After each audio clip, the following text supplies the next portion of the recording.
ونعوذ بالله من شرور أنفسنا ومن سيئات أعمالنا من يهده الله فلا مضل له ومن يضلل فلا هادي له ونشهد أن لا إله إلا الله وحده لا شريك له ونشهد أن سيدنا وسندنا وحبيبنا محمد صلى الله عليه وسلم أما بعد فقال الله تعالى في القرآن المجيد أعوذ بالله من الشيطان الرجيم بسم الله الرحمن الرحيم يا أيها الذين آمنوا اتقوا الله حق تقاته ولا تموتن إلا وأنتم مسلمون وقال الله تعالى في القرآن المجيد يا أيها الذين آمنوا اتقوا الله وقولوا قولا سديدا يصلح لكم قال النبي هذا النكاح واجعلوه في المساجد أو كما قال عليه الصلاة والسلام.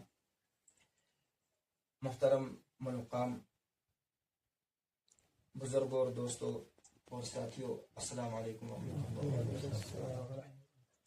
اللہ تبارک و تعالیٰ کا احسان ہے، کرم ہے کہ اللہ رب العزت نے ہمیں یہاں پہ ایک بابرکت مجلس میں جمع فرمایا. ہم سب یہاں پہ ایک خاص، ہمارا مقصد کیا ہے یہاں پہ جڑنے کا، اور شریعت کے اندر جو یہ نکاح ہے یہ عبادت ہے. نکاح کیا ہے؟ نکاح مساجد کے نکاح کا کیا کرو؟ اعلان کرو، اور اس کے بعد کہاں پہ کرو اس کو؟ یہ عبادت کی سب سے بہترین جگہ کون سی ہے؟ نکاح ہو رہا ہے، اور اس کی سب سے بہترین جگہ جو ہے وہ کہاں فرمایا؟ مسجد میں. اسلام کے اندر نکاح کو عبادت کیوں کہا گیا؟ اسلام کے اندر نکاح کو عبادت کیوں کہا؟ کہ غیر جو لوگ ہیں وہ اس نکاح کو اس لیے کرتے ہیں، نکاح اس لیے کرتے ہیں، شادی اس لیے کرتے تاکہ ان کی نفسیاتی ضروریات جو وہ پوری ہو جائیں. تو ان کے نزدیک نفسانی جو ضروریات اس کو پورا کرنے کے بعد نام کیا ہے؟ نکاح ہے. لیکن ہمارے اسلام کے اندر، ہمارے شریعت کے اندر ایسا نہیں ہے، بلکہ شریعت اسلام کے اندر اس کو کیا کہا گیا؟ یہ کیا ہے؟ یہ عبادت ہے. اسی لیے غیروں کا جو نکاح ہوتا ہے وہ کہاں پہ ہوتا ہے؟ وہ سنیما ہال میں ہوتا ہے، وہ میرج ہال میں ہوتا ہے، وہ ہوٹلوں کے اندر ہوتا ہے، وہ بڑے بڑے ہالوں کے اندر ہوتا ہے. لیکن مسلمان کے نکاح کہاں پہ ہوتا ہے؟ وَلَا تَمُوتُنَّ إِلَّا وَأَنْتُمْ مُسْلِمُونَ. اے ایمان والو تقوی اختیار کرو. اے ایمان والو تقوی اختیار کرو. تقوی کس چیز کا اختیار کرنا ہے؟ کہ تقوی اس چیز کے اختیار کرو، حق تقاتہ، ایسا تقوی اختیار کرو جیسا کہ تقوی اختیار کرنے کا حق ہے. جب یہ آیت مبارکہ نازل ہوئی تو حضرت صحابہ کرام رضی اللہ تعالیٰ عنہ جی پریشان ہو گئے. یا رسول اللہ صلی اللہ علیہ وسلم، اللہ تعالیٰ کے تقوی کا حق ہم سے کیسے ادا ہو جائے گا؟ پھر فرمایا فاتقوا اللہ ما استطعتم، کہ جس میں جو استعداد ہو، جس میں استطاعت ہو، اس کے مطابق اللہ تعالیٰ کا تقوی کا حق ادا کرو. پھر فرمایا وَلَا تَمُوتُنَّ إِلَّا وَأَنْتُمْ مُسْلِمُونَ. کہ اب تقوی کا حق کیا ہے؟ تقوی کا حق کیسے ادا ہو جائے گا؟ وَلَا تَمُوتُنَّ، تم ہرگز مت مرنا، تم ہرگز مت مرنا. وَلَا تَمُوتُنَّ، تم ہرگز مت مرنا، إِلَّا، جب تم مرو تو حالت اسلام میں مرو. جب تمہاری موت آ جائے تو حالت ایمان میں ہو. اس کے اندر جو جوڑا آپس میں آج سے پہلے جو اجنبی تھے وہ اب کیا بن جائیں گے؟ آپس میں میاں بیوی بن جائیں گے. اس کے آنے والی جو زندگی ہے وہ تقوی پوری انسانیت سے کیا فرماتے ہیں؟ مخاطب. یا ایھا الناس اتقوا، اے انسانوں تم تقوی اختیار کرو. یا ایھا الناس اتقوا ربکم، کس کا تقوی اختیار کرو؟ اپنے رب کا تقوی اختیار کرو. پھر کیا فرمایا؟ کس رب کا؟ وَخَلَقَ مِنْهَا زَوْجَهَا، اس رب کا تقوی اختیار کرو. اس رب کا تقوی اختیار جس رب نے تمہیں ایک واحد جسم سے پیدا کیا، ایک واحد جسم سے پیدا کیا. وَبَثَّ مِنْهُمَا رِجَالًا كَثِيرًا وَنِسَاءً. پھر اسی ایک واحد نفس سے، اسی سے پھر اس کے لیے ایک جوڑا بھی پیدا کیا. پھر اسی جوڑے سے پورے دنیا کے اندر کیا؟ مرد اور مستورات کو پیدا کیا. اس رب کو تم کیا اختیار کرو؟ تقوی اختیار کرو. پھر کیا فرمایا؟ وَاتَّقُوا اللَّهَ الَّذِي تَسَاءَلُونَ بِهِ وَالْأَرْحَامَ. اب تم اس اللہ کا تقوی اختیار کرو، اس رب کا تقوی اختیار کرو جس رب کو تم کیا کرتے ہو؟ ایک دوسرے کو سوال کرتے ہو. کس چیز کا سوال کرتے ہو؟ جب کسی گھر میں یا کہیں پہ رشتہ داروں میں کوئی مسئلہ پیش ہو، وہ کس کا واسطہ دیتا ہے؟ کس کا واسطہ دیتا ہے؟ اللہ کا واسطہ نہیں. اے اللہ اب تجھے کس کا واسطہ ہے؟ تجھے اس رب کا واسطہ ہے، مجھے معاف کر دے. کہتے ہیں نا وَاتَّقُوا اللَّهَ الَّذِي تَسَاءَلُونَ بِهِ وَالْأَرْحَامَ. اس رب کا تم تقوی اختیار کرو جس کا تم کیا کرتے ہو؟ دوسرے کو واسطہ دیتے ہو. اس رب کا تقوی اختیار کرو. اور تقوی کس کا اختیار کرنا ہے؟ وَتَسَاءَلُونَ بِهِ وَالْأَرْحَامَ. کہ تم تقوی اختیار کرو کس چیز کا؟ اپنی خونی رشتوں کا، اپنے رشتہ داروں کا تم کیا کرو؟ ان کے ساتھ جو توڑے اس کے ساتھ جوڑو، جو توڑے اس کے ساتھ جوڑو. ایسا دل کے اندر بہت کئی سال گزر جاتے ہیں، باپ بیٹے کے اندر کیا ہو جاتی ہے؟ رنجشیں ہوتی ہے، بھائی بھائی سے الگ ہوتا ہے، بیٹا ماں سے الگ ہوتا ہے، ماں بیٹی سے الگ ہوتی ہے. کئی سال گزر جاتے ہیں، لیکن اللہ کیا کر رہا ہے؟ تم اس کا تقوی اختیار کرو. تم کسی کا اختیار کرو کہ تم اپنے باہمی جو رشتے ہیں، جو تمہارے رشتے ہیں آپس میں خونی رشتے ہیں، اس کا تقوی اختیار کرو. ایک دوسرے کے ساتھ جو توڑے اس سے تم کیا کرو؟ اسے جوڑو، اسے. اور اللہ تبارک و تعالیٰ کے جو لوگ زمین کے اوپر رہنے والوں کے اوپر رحم کرے گا، اللہ کہتا ہے میں ان کے اوپر رحم کرتا ہوں، میں ان کے اوپر. پھر اللہ تعالیٰ نے آگے فرمایا یا ایھا الذین آمنوا اتقوا اللہ. اے ایمان والو تقوی اختیار کرو. یہ تقوی اس نکاح کے موقع پر کیوں ہے؟ کہ جب ان کے آپس میں تقوی آ جائے گا، جب ان کے بول چال میں تقوی آ جائے گا، جب ان کا رہن سہن اس کے میں اللہ کا خوف، اللہ کا ڈر ہوگا کہ میرا اللہ مجھے دیکھ رہا ہے، میرا اللہ مجھے دیکھ رہا ہے. حضرت عمر رضی اللہ عنہ ایک مرتبہ گشت پہ گئے، رات کے موقع پہ باہر گشت پہ گھوم رہے تھے. ایک پہرے کے اندر، ایک گھر کے اندر آواز آ رہی ہے، ماں اور بیٹی کی آواز آ رہی ہے. ماں کہتی ہے بیٹی کو، بیٹی دودھ کچھ کم ہے آج، ایسا کرو دودھ کا جو بہاؤ ہے وہ بہت زیادہ ہے، اس دودھ کے اندر کیا ڈال دو؟ پانی ڈال دو، پانی ملا دو اس میں. بیٹی نے کہا ماں جی میں دودھ کے اندر پانی ڈالو حضرت عمر دیکھ رہا ہوگا. کہا بیٹی عمر کہاں اس اندھیرے میں دیکھ رہا ہوگا، اس کو کہاں دکھائی دے گا اندھیرے کے اندر. ویسی بیٹیاں تھیں. کہا ماں اگر حضرت عمر نہیں دیکھ رہے اس کا رب تو دیکھ رہا ہے. یہ ساری گفتگو کون سن رہا ہے؟ حضرت عمر سن رہے ہیں. حضرت عمر اس گھر کو ضرب لگا، ایسے چلے گئے اپنے گھر. کہا کہ بیٹا اپنا گھر کے اندر ایک ماں اور بیٹی آپس میں گفتگو کر رہے تھے، اس بیٹی کے دل کے اندر کس کا تقوی ہے، کس کا خوف ہے، کس کا ڈر ہے؟ اللہ کے میرا اللہ مجھے ایسی بچی میرے گھر میں آنی چاہیے، ایسی بچی میرے گھر میں. ہم کیا کہتے ہیں ہمارے گھر میں کیسی بچی نہیں چاہیے؟ جس کے پاس ڈگری ہوگی، جس کے پاس دنیا کا علم ہوگا. میرے عزیزو ڈگریاں جو ہے نا وہ 40 سال تک ویلڈ ہے. کتنے سال تک؟ 40 سال گزر گئے نا، وہ پھر ڈگریاں اپنے دل کو تسلی کے لیے کہ میں نے ڈگری حاصل کی ہوئی، اس کے بعد وہ کیا ہو جاتی ہیں؟ ڈگریوں کے ویلیو ختم ہو جاتا ہے. اس نے کتنی تعلیم حاصل ہے، عزت و آبرو کی کیا حفاظت کرنے والی تھی؟ کیا اس کے اندر دین ہے؟ کیا اللہ اور اس کے رسول صلی اللہ علیہ وسلم کے مطابق اپنی زندگی کو گزارنے والی ہے؟ کیا دین کو جاننے والی ہے؟ کیا اس کے اخلاق کیسے ہیں؟ اس کا کردار کیسا ہے؟ اس کا کریکٹر کیسا ہے؟ ہم معلوم کرتے ہیں نہیں. جو بیچ میں ہوتا نا وہ کیا کہتا ہے؟ اس کے پاس اتنی ساری ڈگریاں ہیں، اس کے پاس اتنا مال و دولت ہے، وہ اتنا خوبصورت ہے، یہی کہتے ہیں جی، اکثر یہی ہے نا. یہ کوئی نہیں پوچھتا ہے کہ وہ دیندار ہے کہ نہیں ہے. ہمارے گھر میں آنے والی بچی جو وہ دیندار ہے کہ نہیں ہے، کوئی نہیں پوچھتا ہے. کیونکہ بہت دور تک ہم لوگوں نے دین کو کیا کر دیا ہے؟ چھوڑ دیا ہے. اللہ کے نبی صلی اللہ علیہ وسلم کے طریقوں کو کیا کر دیا ہم نے؟ پشت کر دیا، پیچھے چھوڑ دیا. بس اگر ہمیں کوئی چیز یاد ہے تو بس دنیائی چیزیں یاد ہے. اب ہمارے دل بھی اتنے سخت ہو گئے نا، اتنے سخت ہو گئے، ہمارے دلوں کے اندر ایسا مطلب ایسے کالے پڑ گئے کہ دین کی بات کو سننے کے لیے بھی ہم تیار نہیں ہیں۔ اگر دنیائی بات ہم شروع کریں گے نا، گھنٹوں بار گھنٹے گزر جائیں گے، لیکن ہم تھکیں گے نہیں، ہم تھکیں گے کیونکہ وہ وہاں پہ کیا شیطان ہے نا ساتھ میں، کتنا وقت ہمارا ضائع ہو جاتا ہے غیبت میں، چیزوں میں، لیکن اللہ اور اللہ کے رسول صلی اللہ علیہ وسلم کی بات کو سننے کے لیے ہم تیار۔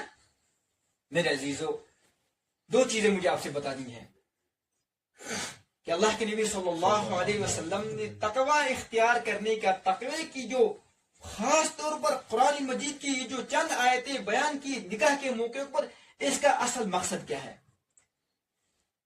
کہ ان دونوں کو تقوی اس چیز کا اختیار کرنا ہے کہ جس گھر کے اندر میں جا رہی ہوں، یہ بچی یہ دل میں سوچے کہ جس گھر کے اندر میں جا رہی ہوں وہاں میرا جو شوہر ہے مجھے اس کی کس طرح سے خدمت کرنی ہے، میں جس گھر کے اندر جا رہی ہوں مجھے وہاں پہ اپنے سسر اور ساس کی کس طرح سے خدمت کرنی ہے۔ کہیں ایسا نہ ہو کہ میری بول کی وجہ سے، کہیں ایسا نہ ہو کہ میری کسی اسی حرکت کی وجہ سے میرا شوہر مجھ سے ناراض ہو جائے۔ کل قیامت کے دن کہیں میرا شوہر میرے سامنے کی کھڑا نہ ہو جائے، کہ قیامت کے دن ایسا ہوگا کہ قیامت کے دن اللہ تبارک و تعالی شوہر اور بیوی سامنے ایک دوسرے کے کیا ہو، جو دنیا کے اندر شریک حیات ہے وہ کھڑے ہو جائیں گے کہ اللہ اس نے میرے اوپر دنیا کے اندر ظلم کیا تھا، اس نے اللہ کے رسول صلی اللہ علیہ وسلم نے ایک مرتبہ فرمایا صحابہ سے، یا رسول اے میرے صحابہ تمہیں پتہ ہے کہ مفلس کون ہے؟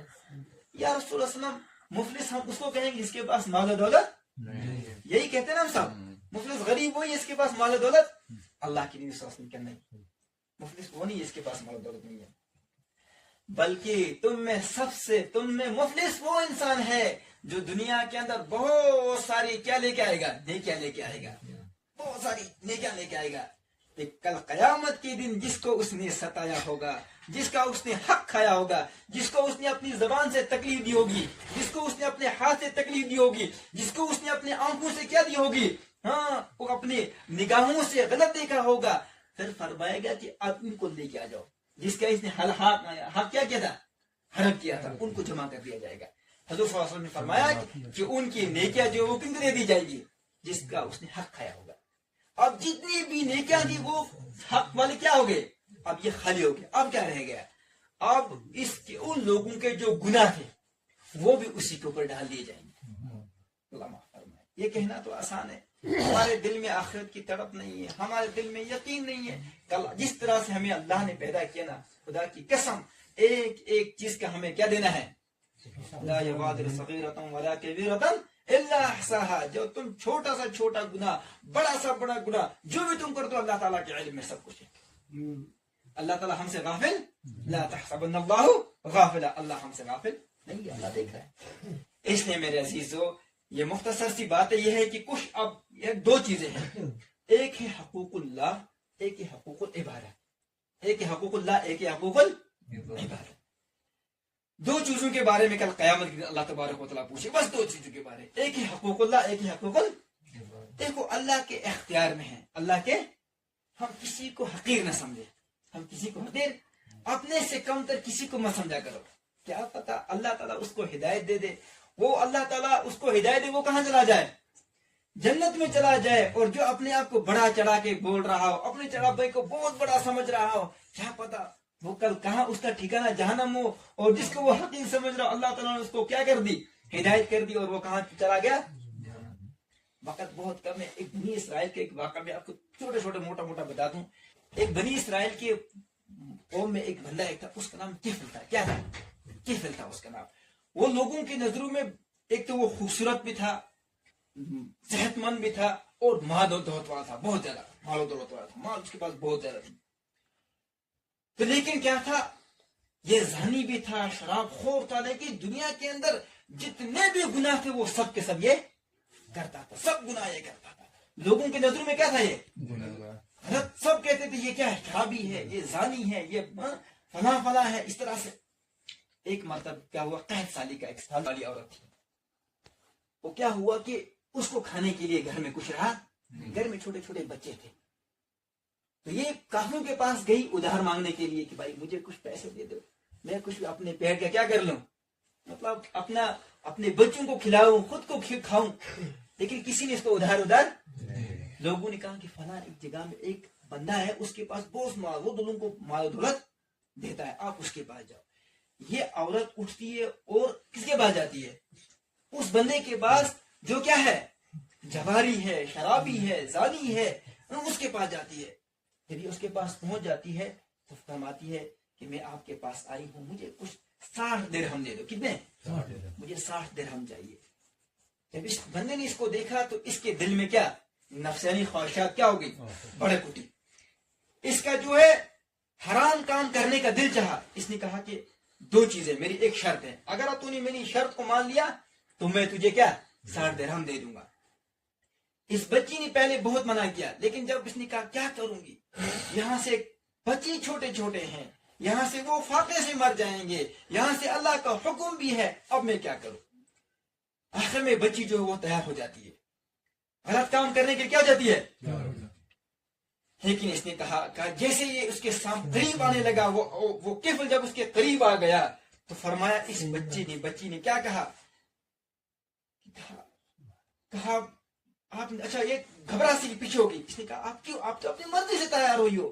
کہا میں اپنی مرضی سے تیار ہوں، لیکن مجھے اس اللہ کی قسم ہے، جس اللہ نے تجھے بھی پیدا کیا ہے، جس اللہ نے مجھے بھی پیدا کیا ہے، کل قیامت کے دن میں اللہ کو کیا جواب دوں گی؟ اللہ کہے گا تو بھوک سے مر جاتی تو نے غلط کام کیوں کیا؟ میں اللہ کو کیا جواب دوں گی؟ کہا کہ وہی الفاظ تھے، وہ کفل پیچھے ہٹا، کہا کہ اے اللہ، فاقے سے مرنے والی عورت جس کے پاس کھانے کے لیے کچھ نہیں ہے، اس کو بھی تو یاد ہے، میرے پاس سب کچھ ہے، میرے پاس دولت بھی ہے، میرے پاس صحت بھی ہے، میرے پاس تندرستی بھی ہے، اس کے باوجود میرے اللہ میں آپ کا شکر گزار نہیں، میرے دل میں تیرا تقوی نہیں ہے، میرے دل میں تیرا خوف نہیں ہے۔ کچھ تو سجدے میں گر جاتا ہے، بچی سے کہتا تو میرے لیے دعا کر، اللہ مجھے معافی، اسی حال میں اس کی موت ہو جاتی ہے۔ کس کی موت ہو جاتی ہے؟ اس لڑکے کی موت ہو جاتی ہے جس کو لوگ کیا سمجھتے تھے، شرابی۔ بنی اسرائیل کے قوم میں ایک وقت اللہ کے نبی صلی اللہ علیہ وسلم کتنے پیارے نبی تھے ہمارے، آج ہم لوگ کتنے گناہ کرتے ہیں، لیکن اللہ کے نبی صلی اللہ علیہ وسلم کی بدولت ہمارے جو گناہ ہے نا، ایک دوسرا ہماری گناہوں سے واقف ہے۔ اللہ کے نبی صلی اللہ علیہ وسلم اللہ سے دعا کی، اللہ میری امت کا پردہ رکھنا، اگر ہمارے گناہ دوسروں کو پتہ چلے ہم ایک دوسرے کے پاس نہ جائیں گے۔ بنی اسرائیل کے قوم میں ایسا ہوتا تھا کہ جو گناہ کرتا تھا پھر مر جاتا تھا، اس کو باہر دروازے پہ لکھ دیا جاتا ہے کہ فلاں بدکار مرا ہے، فلاں نیکوکار گزرا ہے، مر گیا ہے۔ جب صبح کے ٹائم پتا چلا کہ کفل مر گیا ہے، سب لوگوں نے کیا کہا، وہ زانی مر گیا، شرابی مر گیا، اس نے لوگوں کو ستایا ہوا تھا، لوگوں کا مال ہڑپ کیا، اس دنیا سے چلا گیا تو اچھا ہو گیا۔ جب قریب پہنچے تو کفل کے دروازے پہ لکھا تھا تقوی پہ اللہ کا خوف دل میں آ گیا، یا ایھا الذین آمنوا اتقوا اللہ، اللہ کا تقوی، اللہ کا ڈر، اللہ کا خوف دل میں آ گیا۔ اللہ کے خوف کی وجہ سے اللہ نے اس کو کہاں پہنچا دیا۔ میں آپ سے بات کہاں پہ پہنچی کہ کسی کو حقیر کسی کو مت سمجھو، حقیر کسی کو مت سمجھو، کیا پتا اللہ کس کو ہدایت دے دے۔ تو کل قیامت کے دن بس چھوٹی کچھ چند باتیں میں آپ کے سامنے عرض کر دوں کہ کل قیامت کے دن 2 چیزوں کا حساب کتاب ہوگا، ایک حقوق اللہ کے بارے میں پوچھا جائے گا، ایک حقوق العباد کے بارے میں۔ حقوق اللہ، اللہ تعالیٰ کے احکام، روزہ، زکوٰۃ، حج، نماز، ان چیزوں کے بارے میں اللہ تعالیٰ کے اختیار میں، اللہ تعالیٰ غفور رحیم ہے۔ اللہ تعالیٰ چاہے تو اپنے جو ہے حقوق ہے وہ کیا کر سکتا ہے، معاف کر سکتا ہے، لیکن حقوق العباد جو ہے وہ اللہ تبارک و تعالیٰ اپنے اختیار میں، وہ جس کے حق آپ نے جس کا حق کھایا ہوگا، وہ اس کا حق تب تک ادا نہیں، جب تک اس کو معافی نہیں مل سکتی، جب تک نہ اس کا حق اس کو ادا کر دیا جائے۔ تو کل قیامت کے دن جو وہ انصاف کا دن ہوگا، اس انصاف کے دن اس کا حق اس کو ادا کرنا پڑے گا، اس کو دینا پڑے گا۔ یہ سمجھے کہ ہمارے گھر میں اجنبی بچی نہیں آ رہی ہے، کہ ہمارے گھر کے اندر ہماری ہی بچی آ رہی ہے، ہمارے گھر کے اندر اس کو بہو نہ سمجھے، اس بچی کو اپنی بچی سمجھے۔ یہ جس طرح سے میری اپنی بچی ہے اسی طرح سے میں اس سے بھی پیار اور محبت سے پیش آؤں گا۔ کہ اس کو پرایا نہ سمجھے، تب آپ کی یہ عزت بھی کرے گی، آپ کا احترام بھی کرے گی، آپ کا آپ کی خدمت بھی کرے گی اگر آپ کے دل میں ذرا تو اللہ اور اس کے رسول صلی اللہ علیہ وسلم کے مطابق آپ اس کے ساتھ پیش آؤ گے، ان کے طریقے کے مطابق پیش آؤ گے، تو آپ کی وہ کیا کرے گی؟ کیونکہ یہ اپنے لختی جگر ساری زندگی اس کو کیا ہوتا ہے، اس کو پالا ہوتا ہے اس باپ نے۔ یہ اگر کہیں جاتا ہے نا، یہ واپس گھر واپس، یہ لوگوں کو پتا کیا کہتا ہے، آپ کو پتا ہے میں گھر واپس جاؤں گا، میرے گھر میں میری بالغ بچی ہے، پوری عمر یہ اس کی کیا رکھوالی کر رہا ہوتا ہے، میرے دل کا، میرے جگر کا ٹکڑا، وہ جگر کا ٹکڑا کسی اور کے گھر میں جا رہی ہے، کسی اجنبی کے گھر میں جا رہی ہے، لیکن اب وہاں پہ اس کو ایسا محسوس ہو کہ اس کو اپنا گھر بھی اس کو کیا ہو جائے، یہ بھول جائے، ایسا رویہ اس کے ساتھ ہونا چاہیے۔ اور فرمایا کہ لڑکی کے اوپر بھی جو ہے، اللہ تبارک و تعالیٰ نے فرمایا کہ جو اب شوہر کی جو ہے اس بچی کے اوپر جو چیزیں حق ہے، جو حقوق ہیں، وہ کیا ہیں کہ بچی کے حقوق یہ ہے، اللہ تبارک فرمایا کہ اگر میرے بعد کسی کو سجدہ کرنا ہوتا تو وہ اس مستورات کو اپنے شوہر کے سامنے کیا کرنا تھا۔ تو اب یہاں پہ سب آپ کو سمجھ آ جائے گا کہ اپنے شوہر کے حقوق کیا ہیں۔ اگر شوہر کے جسم کے اوپر کوئی دانا چڑھ جائے، پھر اس میں پیپ آ جائے، اگر اس پیپ کو وہ چوس لے گی تب بھی اپنے شوہر کا حق ادا نہیں کر سکتی ہے۔ دیکھو ہم کیا کرتے ہیں، اکثر ہمارے گھروں کے اندر کیا ہوتا ہے، جب گھر کے اندر کوئی مسئلہ ہو جاتا ہے تو یہ بچی کیا کرتی ہے، فون اٹھاتی ہے، ایک دم اپنے گھر والوں کیا کر دیتی ہے، فون کر دی۔ ابھی اس نے فون رکھا نہیں ہوتا ہے، گھر والے کیا شروع کر دیتے ہیں، اپنے داماد کو گانے شروع کر دیتے ہیں۔ ہائے ہائے ہائے، اللہ کے نبی صلی اللہ علیہ وسلم نے ہمیں داماد کا عزت، اس کی عزت ہمیں بتائی ہے، اس کا مقام ہمیں بتایا ہے۔ ایک میں حضرت صلی اللہ علیہ وسلم فاطمہ کے گھر آئے، رضی اللہ تعالی عنہ کے گھر آ گئے، اور فاطمہ کیا مسئلہ ہے، آپ کچھ پریشان لگ رہی ہو، کچھ غمگین لگ رہی ہو۔ یا رسول اللہ کوئی مسئلہ نہیں ہے۔ یا رسول اللہ، اچھا یہ حضرت علی کہاں ہے؟ یا رسول اللہ باہر گئے ہوئے ہیں۔ تو حضرت صلی اللہ علیہ وسلم سمجھ گئے کچھ مسئلہ پیش آ گیا ہے، بچی نے تو نہیں بتایا۔ حضرت صلی اللہ علیہ وسلم اٹھ کے باہر نکلے، ایک جگہ بھی ڈھونڈا، دوسری جگہ بھی ڈھونڈا، ڈھونڈتے ڈھونڈتے حضرت صلی اللہ علیہ وسلم مسجد نبی میں پہنچ گئے۔ دیکھا کہ حضرت علی رضی اللہ تعالی عنہ وہاں پہ مسجد نبی میں ریت کے اوپر لیٹے ہوئے ہیں۔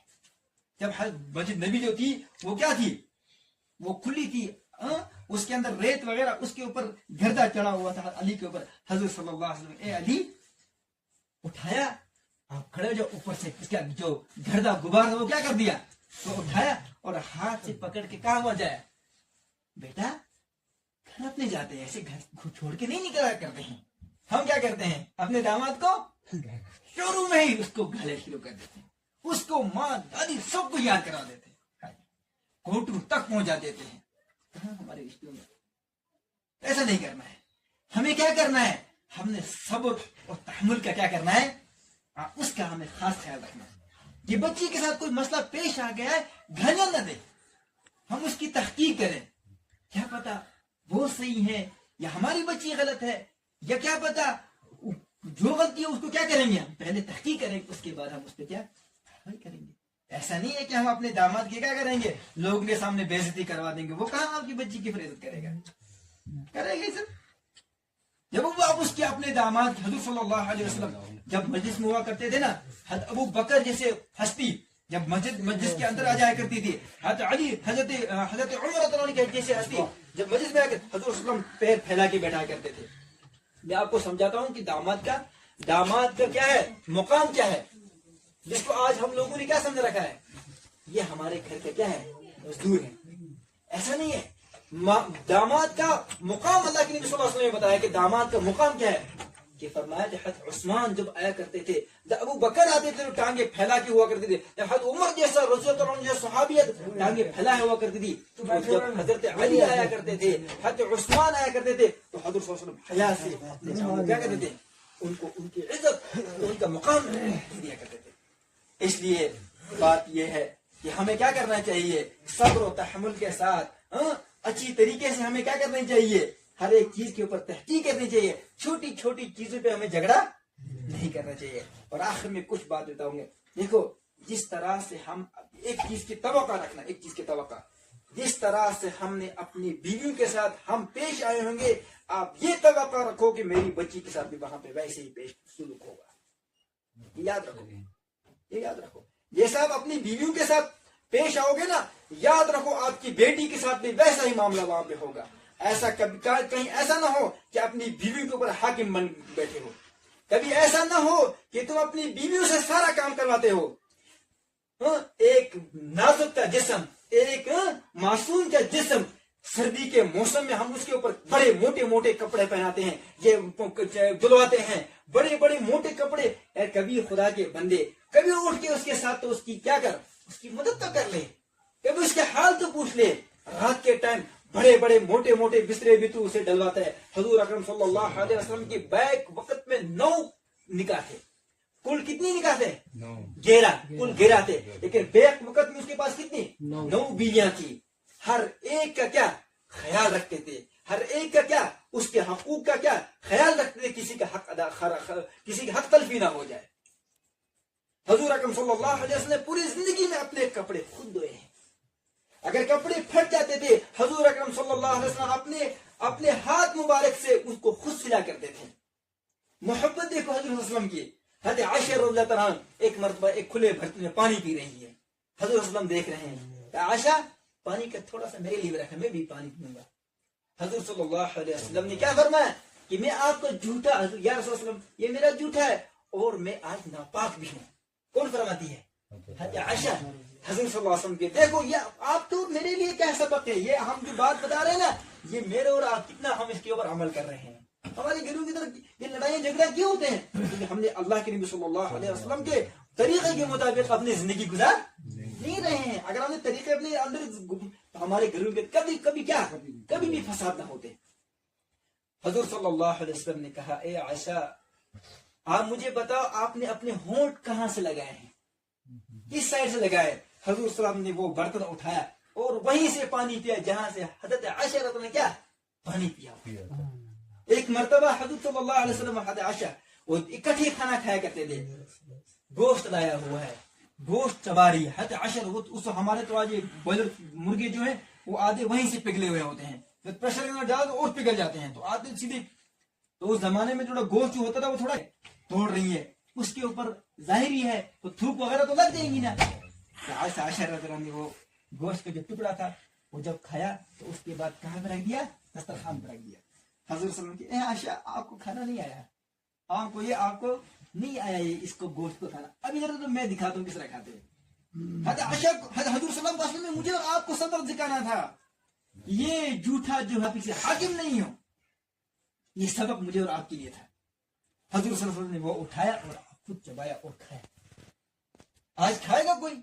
اس کی میرے اوپر کیا ساری زندگی مجھے اس نے ستایا تھا, خدا کی قسم وہاں پہ جو کچھ کیا ہوگا نا سب کچھ اس کو دینا پڑے گا.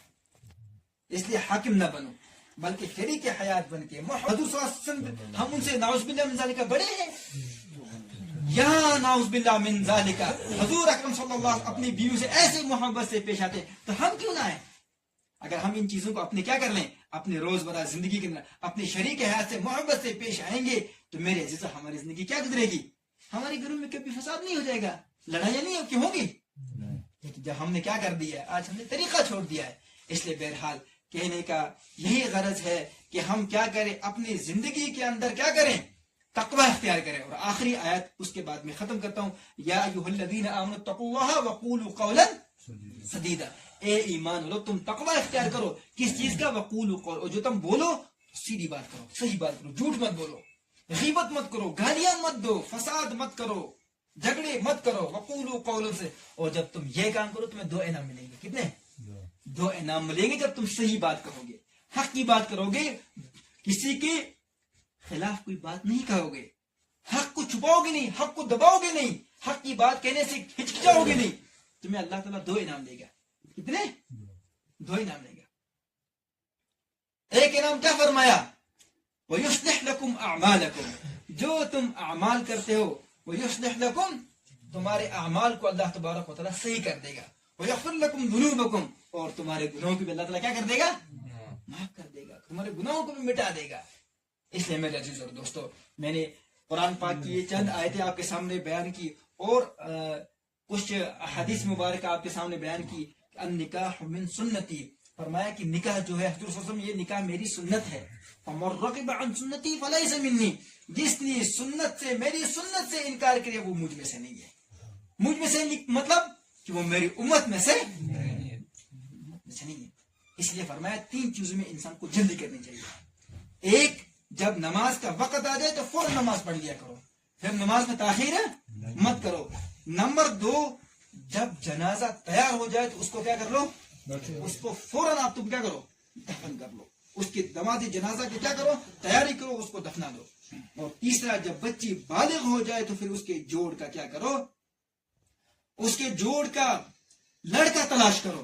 کہیں ایسا نہ ہو کہ دیکھو حدیث پاک ہے، ہونے کے بعد اس کے باپ نے، اس کے بھائیوں نے اس کے جوڑ کے لیے سارے گناہ جو ہیں وہ اس کے ماں باپ کے نام اعمال میں لکھے جائیں گے. اس لیے سمجھ آئے، اس لیے ہمیں کیا کرنا چاہیے، ہمیں اللہ کے نبی صلی اللہ علیہ وسلم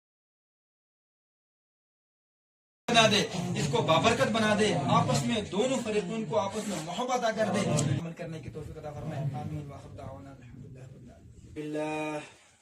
الحمد لله نحمده ونستعينه ونستغفره ونعوذ بالله من شرور أنفسنا ومن سيئات أعمالنا، من يهده الله فلا مضل له ومن يضلله فلا هادي له، ونشهد أن لا إله إلا الله وحده لا شريك له، ونشهد أن محمدا عبده ورسوله أرسله بالحق بشيرا ونذيرا بين يدي الساعة. من يطع الله ورسوله فقد رشدا، ومن يعصهما فإنه لا يضر إلا نفسه ولا يضر الله شيئا. يا أيها الناس اتقوا ربكم الذي خلقكم من نفس واحدة وخلق منها زوجها وبث منهما رجالا كثيرا ونساء، واتقوا الله الذي تساءلون به والأرحام إن الله كان عليكم رقيبا. يا أيها الذين آمنوا اتقوا الله حق تقاته ولا تموتن إلا وأنتم مسلمون. يا أيها الذين آمنوا اتقوا الله وقولوا قولا سديدا يصلح لكم أعمالكم ويغفر لكم ذنوبكم، ومن يطع الله ورسوله فقد فاز فوزا عظيما. وقال النبي صلى الله عليه وسلم النكاح من سنتي فمن رغب عن سنتي فليس مني. وقال النبي صلى الله عليه وسلم أعلنوا هذا النكاح فجعلوه كله بيدك الخير إنك على كل شيء قدير. الله لا إله إلا هو الحي القيوم وعنت الوجوه للحي القيوم. يا أحد الصمد الذي لم يلد ولم يولد ولم يكن له كفوا أحد. يا أرحم الراحمين، ظلمنا أنفسنا وإن لم تغفر لنا وترحمنا لنكونن من الخاسرين. الله لا إله إلا هو الحليم الكريم. سبحان الله رب العرش العظيم. نسألك موجبات رحمتك وعزائم مغفرتك والغنيمة من كل بر وسلامة من كل إثم. لا تدع لنا ذنبا إلا غفرت، ولا هما إلا فرجت، ولا دينا إلا قضيت يا الله، ولا مرضا إلا شفيت يا الله، ولا مريضا إلا شفيت يا الله، ولا قرضا إلا أديت يا الله، ولا حاجة هي لك رضا إلا قضيتها يا أرحم الراحمين يا أكرم الأكرمين. يا الله ہمارے حال پر رحم کا معاملہ فرما، یا اللہ کرم کا معاملہ فرما، یا اللہ ہماری سیاحت کو حسنات سے مبدل فرما. اے میرے اللہ، اے اللہ ان دونوں جوڑوں کو آپس میں محبت فرما دے، ان دونوں فریقوں کا آپس میں محبت فرما دے. یا اللہ ان کو آپس میں یا اللہ قطع قیامت آپس میں محبت کے ساتھ رہنے کی اللہ توفیق عطا فرما دے. یا اللہ ایک دوسرے کی اے اللہ عزت کی توفیق عطا فرما دے. یا اللہ ہماری اس دعا کو نبی اکرم صلی اللہ علیہ وسلم کے صدقۃ الفعل میں قبول فرما دے. آمین. وصلی اللہ تعالی علی خیر خلقہ محمد